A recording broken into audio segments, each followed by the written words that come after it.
Whoa, okay, response video to barklord. I wanted to do a better video than this. Just I like old barklord. He just seems very familiar. You know, kind of, yeah, I don't know, it's just likable. Even though we, disagree about almost everything. Well, we really don't disagree about almost everything. We just disagree about the most important things. Something like that.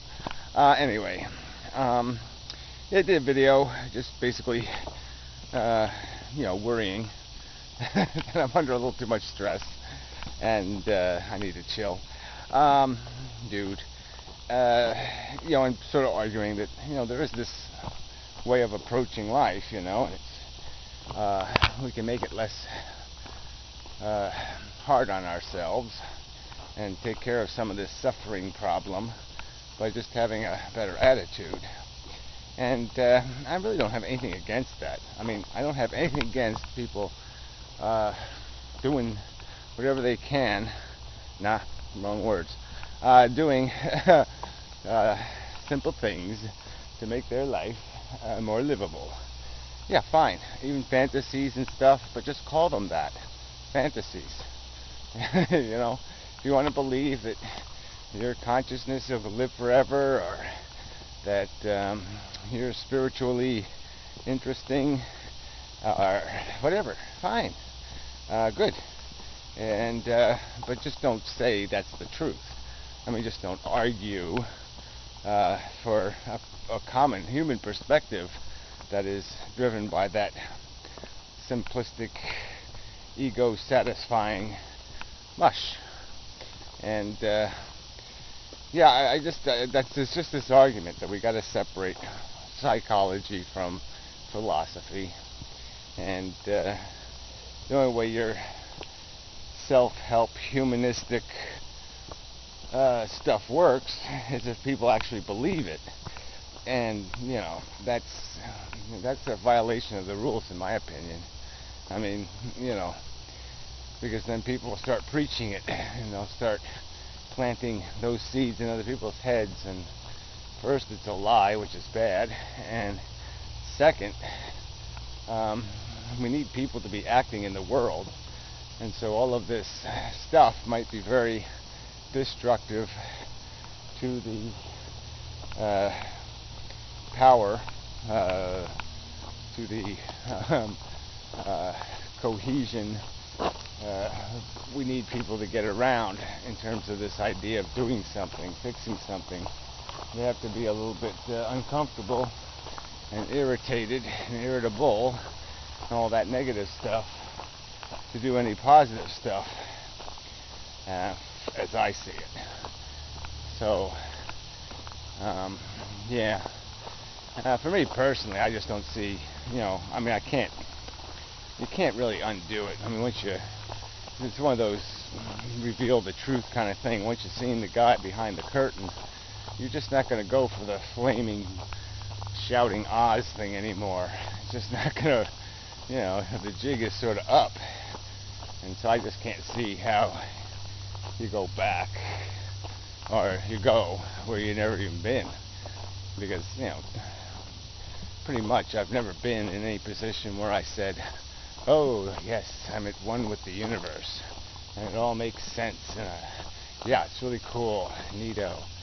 No, I've always been in kind of an insecure, hostile position where I just had 4,000 questions and wondered why the hell this is as dumb and stupid and ugly as it is.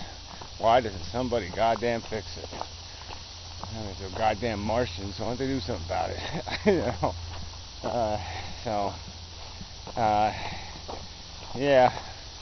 I'm pointlessly miserable. I'll concede the point, because I'm probably, it's probably like buying a 3-year-old lottery, a ticket into a 3-year-old lottery, when it's already been drawn and there's already been a winner. I'm buying a ticket in it. It's probably quite futile to cling to the truth, or to have any principle or any regard for it, because it's not going to win the war.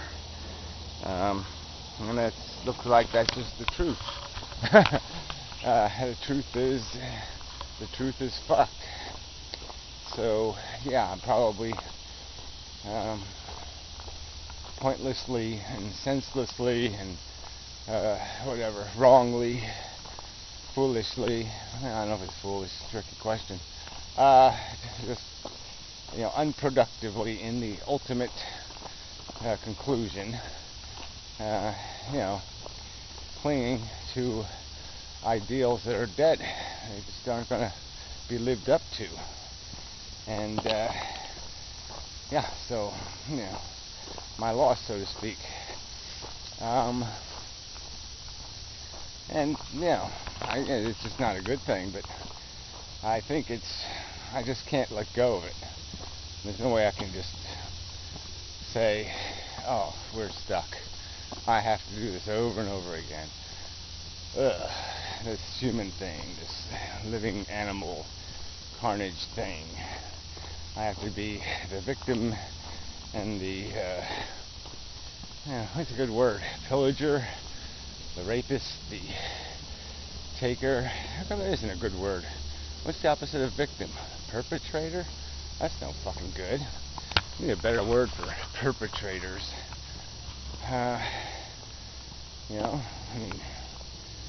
Perpetrators ain't a great word. I mean, that doesn't say much.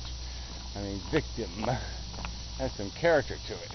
Perpetrator, that's fucking bullshit. Anyway, the evildoer. Oh, there we go. Thank you, George Bush. Yeah, the evildoer.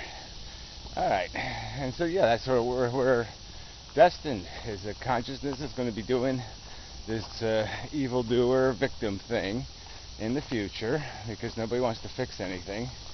And so there's going to be all kinds of that shit going on to consciousness. And some of that consciousness is going to be very similar to my own. I mean, all of it's going to be similar. Some of it's going to be really similar, though. But that's the big joke here. I mean, we have all this animosity and hate and frustration with each other, and it's just so ironic that, in so many practical ways, we are each other.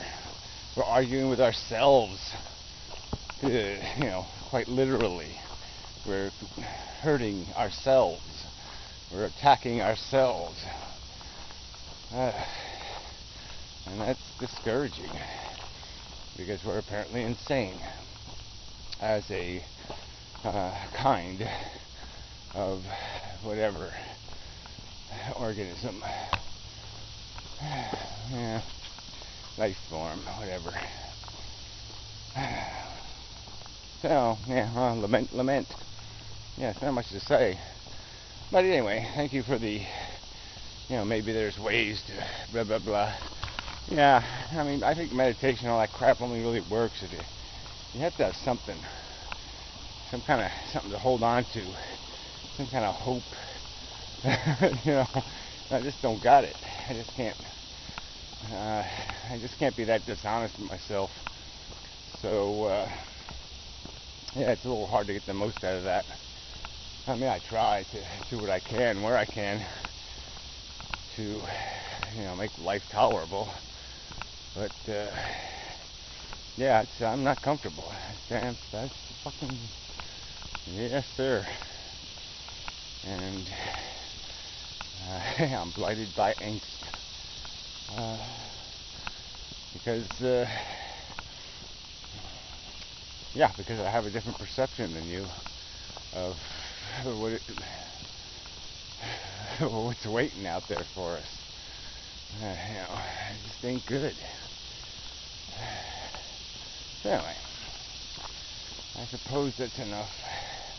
Well, it's nice seeing you and such. And I do watch occasionally. I watch your videos. I mean, I don't watch all of them, because obviously some of them are, useless to my purpose.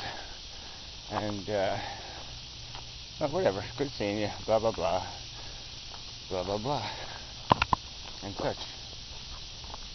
I guess I have some extra time here. I'll throw on a little story at the end.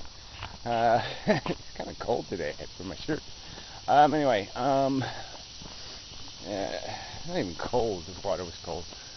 The air is just, I'm just depressed. Anyway, I was speaking of barklord. He's really good, little storyteller and such. And so it got me thinking, stories. And I had a funny dream last night when I was waking up this morning. Somehow I was on this island and I was working on this big house, and next door there's like a big ravine, and at the bottom is the ocean or something. And then there's like a little island thing, peninsula thing, and there's like some mansion there and all this stuff. Anyway, so I'm sitting there working on the driveway. This truck comes barreling down the driveway, like a little truck, not big truck, but you know what I mean, like a little rental, you're moving yourself kind of truck, like a half of a big truck. Well, anyway, it doesn't matter that much. It comes flying, and the driveway goes like uphill, because there's a big, and there's a little bridge that goes across to the rich guy house. And instead of taking the bridge, the truck goes flying over the cliff. It crashes right into the wall of the peninsula island thing, it just goes down, and it's a big fireball, just a big mess. It wasn't even a fireball, it was just a big crash. And I'm like, what the fuck? I was like, how do you figure that out? What the hell was that about? Well, anyway, so then a limousine comes flying up the road. And then I had some memory that I had talked to this guy. It was a black guy driving it, and earlier in my dream. And so then I get the idea.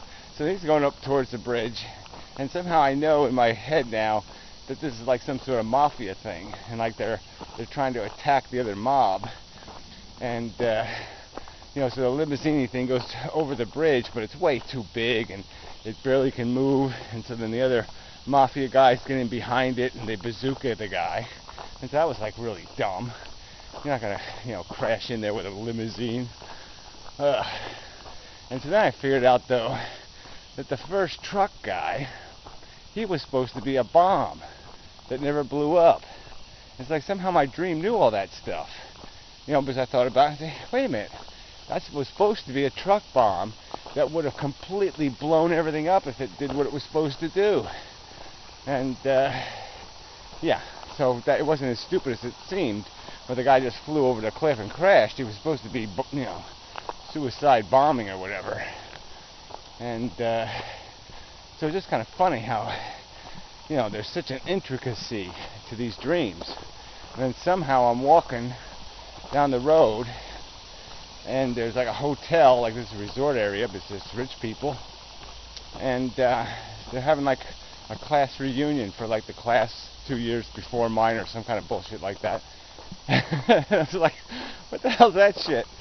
And I go in there, and there's like, it's kind of muddy, I guess. It was raining, and so there's muddy clothes everywhere, and it's a mess, but there's no people. And I look down like this stone walkway, staircase, and then see, obviously, this 17-year-old girl, kinda looking like that, about that age, walks out of a door in her underwear, and that's when I wake up. But it's just kind of funny because obviously not 17 anymore. But that was going to be like a whole new dream, I think. And so my brain just said, oh no, can't start a new story, and so we just gave up.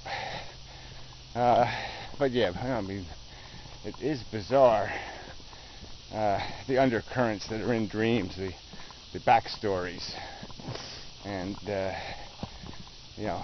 it's really strange. That's all you can say. I mean, it's fucking strange. Yeah. So anyway, oh yeah, but I had my bad toe in the dream, which is funny. So it's like there's a little bit of reality in the dreams.